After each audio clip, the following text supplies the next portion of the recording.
and welcome to Hot Off the List. I'm Mr. Jonathan, and I'm here with Miss Michelle and our special guest.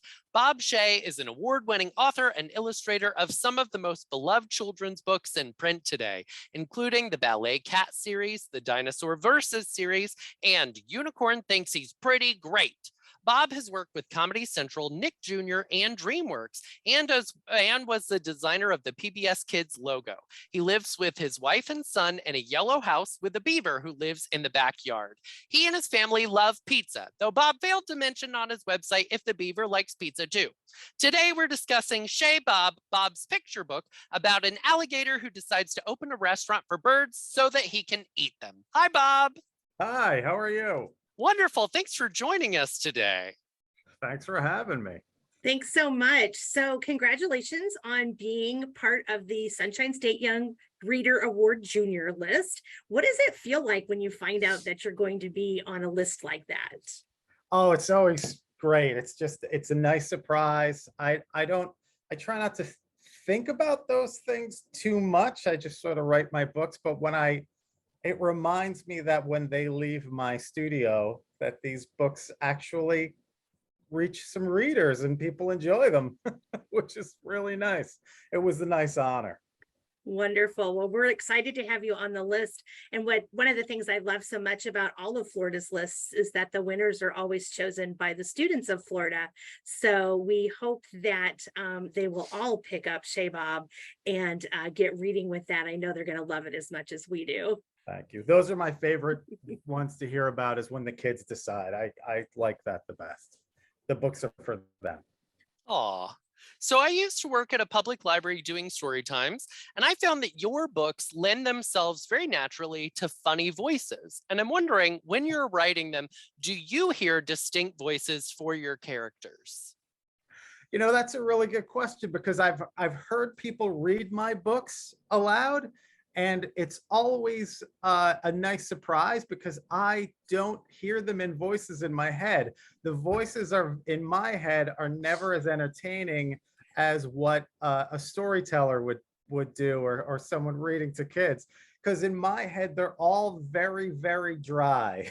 It's all very matter of fact. And to me, they don't have such a specific sound of their voice, but they have a certain cadence a certain rhythm and a certain cadence each character will have. So it's always nice when I hear someone add that extra layer to it. Well, that's very interesting. Well, and when Jonathan reads aloud, he always has lots and lots of voices. So he does a wonderful read aloud. So hopefully our students will get a piece of Mr. Jonathan's reading aloud of this book. So we noticed that you have a very distinct artistic style in your illustrations. How did you develop that? Well, my background is graphic design, so I gravitate towards things that are more flat colored, like a poster, for people who aren't familiar with my work, and that's okay if you're not. I do very big graphic shapes, and in Chez Bob, I think I moved more towards adding some extra tone and adding some extra dimension to things. But it's always big, giant. It's a yellow alligator, and the birds are each a unique color, but that's from my graphic design background.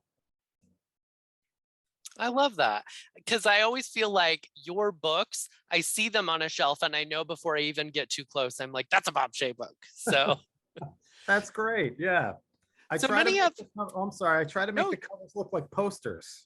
It really works because it's easy to get excited about your books because you can pick them up and immediately know who wrote them. So. Oh, good. Many of your books are about animals, and I'm wondering, do you have a favorite animal that you had as a kid? You know, it's funny. People ask me what my favorite animal is, but as a kid, I really like dogs. I know there's a lot of other animals I could pick, and I could be like, oh, I like elephants, because I do.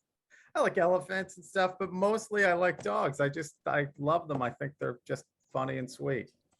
And I had dogs as a kid. I'm allergic though now as a grown-up. Something happened, and I'm allergic to dogs, so no dogs for me. No dogs at the Shea house right now. No, nothing. I pet other people's dogs. Well, humor seems to come very naturally to you. But what makes you laugh? You know, that's no one's ever asked me that before.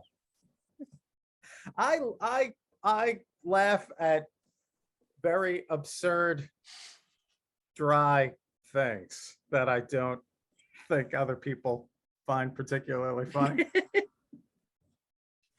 But so in terms of kids' books, I always like the books that I can tell the author had a great time writing them. The example I always use is Lori Keller, Arnie the Donut is hilarious. And I can tell when Lori was writing that she was just cracking herself up and drawing pictures, and like it wasn't a slog, and she wasn't like, how do I get to the end of this? She just was like having a great time. And my son used to pick that for me to read to him at bedtime because I would laugh so hard that he wanted to see his dad crack up, so it was a nice shared experience with us. He's 18 now, my son, but that was a while ago. Oh, I love that. Perfect. So we have a little game we'd like to invite you to play. Given Okay. your expressed love of pizza, we're going to play a game called We're Not in Brooklyn Anymore. I'll describe a regional variety of pizza, and you both will try to guess where in the world we could find a slice of it. All right. Neither of you have heard these questions before, so it's fair. I'm getting serious because I'm from Chicago and I like pizza. I know. I'm excited for you. All right. You both have stake in the game. I'm going to share my screen so that while we talk about pizza, we can also look at pizza, right? All right. Here we go. Can you see the pizza? Not yet. That was Detroit. Oh no! It is Detroit. Okay, perfect. Oh my gosh, I was going to call it Chef Boyardee from when I was growing up. No, that's Detroit, and that's maybe not that pan, but the pans they used were from the automotive lines, were from the auto factories. You should have written this quiz because that's exactly what I have down. Is that these the pans are rectangles, so that because they used to be auto part pans. So perfect. You'll also notice the sauce is on top.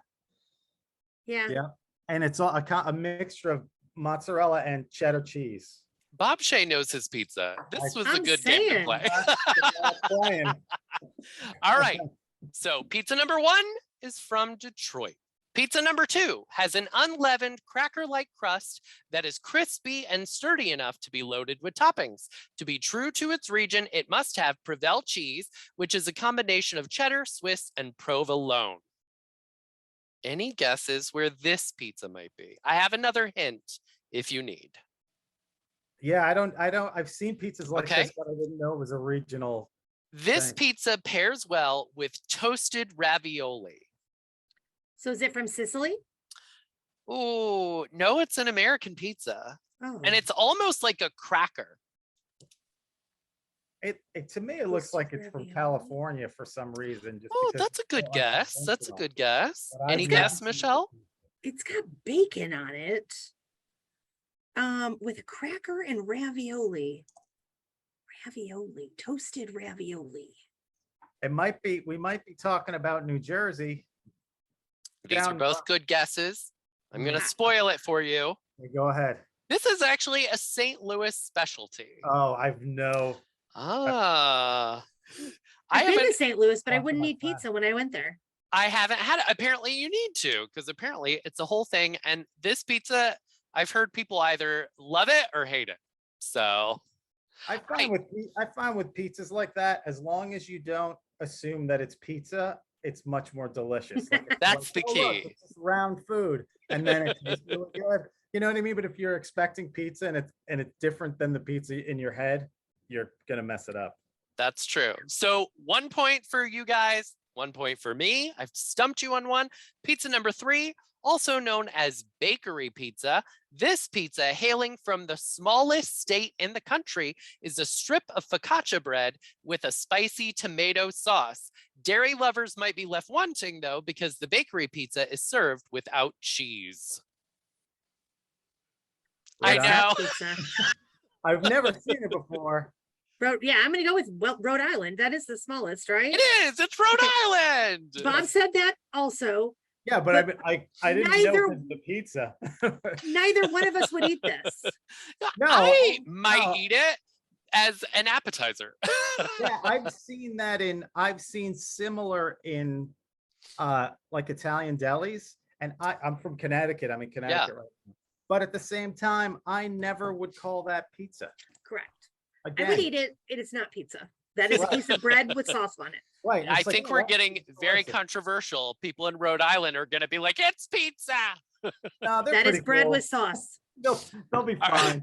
They That got is sauce milkshake bread. cabinets. We're calling this sauce bread. Yeah, All right. exactly. We have 2 more pizzas. Our 4th pizza has enough carbs to get you ready for mountain hiking. This pizza is often served with honey as a dip for the ample crust. I have no guess. You're talking about mountains. Is it Colorado? Ding, ding, ding. It is Colorado. There we go. Excellent. Your location hints are helpful, Yeah. but this is But not not the pizza. photos. What is that thing? It looks like a rustic like fruit pie that they put cheese in. Or like an open calzone with that exploded. It's like I hear about these other states and I'm like, they take this perfect thing and they're like, you know how delicious pizza is? Yeah, let's ruin it. Yeah, agreed. I'm tempted if you're going to feel that way about pizza number 5, because one of you has personal stakes in this, I think. Our last pizza is a real mouthful. In fact, we doubt you'll be able to eat more than 1 or 2 slices Chicago deep dish. of this stuffed pizza. Chicago, yeah. And I'm gonna say that looks like it very well could, based on the pan. Is that from I think that's the main chain place. would that Giordano's. be It Giordano's? looks like Giordano's. See, I'm a Gino's. I'm a Lou Malnati's girl. Oh, I'm very specific about. I'm a my Chicago Giordano's pizza. boy every time I go to Chicago. Thank you so much. That was very delicious to play that game with you guys. So, I learned wanna a lot know- about pizza. Or things that people think are pizza. Right. Shaped food. Yeah. Round. I Food learned a that- lot about round food. Or square food with sauce on top. Right. I would have eaten any of them though, but What is your favorite kind of pizza, Mr. Shea? I like just a Neapolitan pizza, which is just a very small personal one. It's the crust is very puffy but crunchy, and it's in a hot oven and like a 900-degree oven. It cooks very quickly and they're delicious. Very simple, just margarita pie. Mhm. Tomato sauce, cheese, basil. I make them all the time. yum. What is your favorite, Mr. Jonathan? I'm a stuffed pizza person. I like a good stuffed Chicago style pizza. Wow, that's bold. And I know. Same with you. So Michelle, I you like make Chicago? my homemade pizzas in my cast iron pan. And the whole Chicago pizza thing, I make it homemade. But I also like to make my pizza on the grill.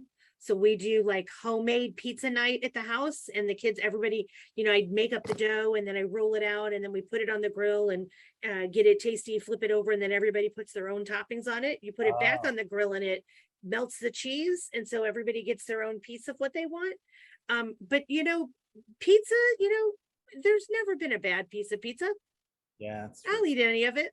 Throw Mhm. one at me, right? Just like Let's Bob see. Shea's book. So thank you so much for joining us today.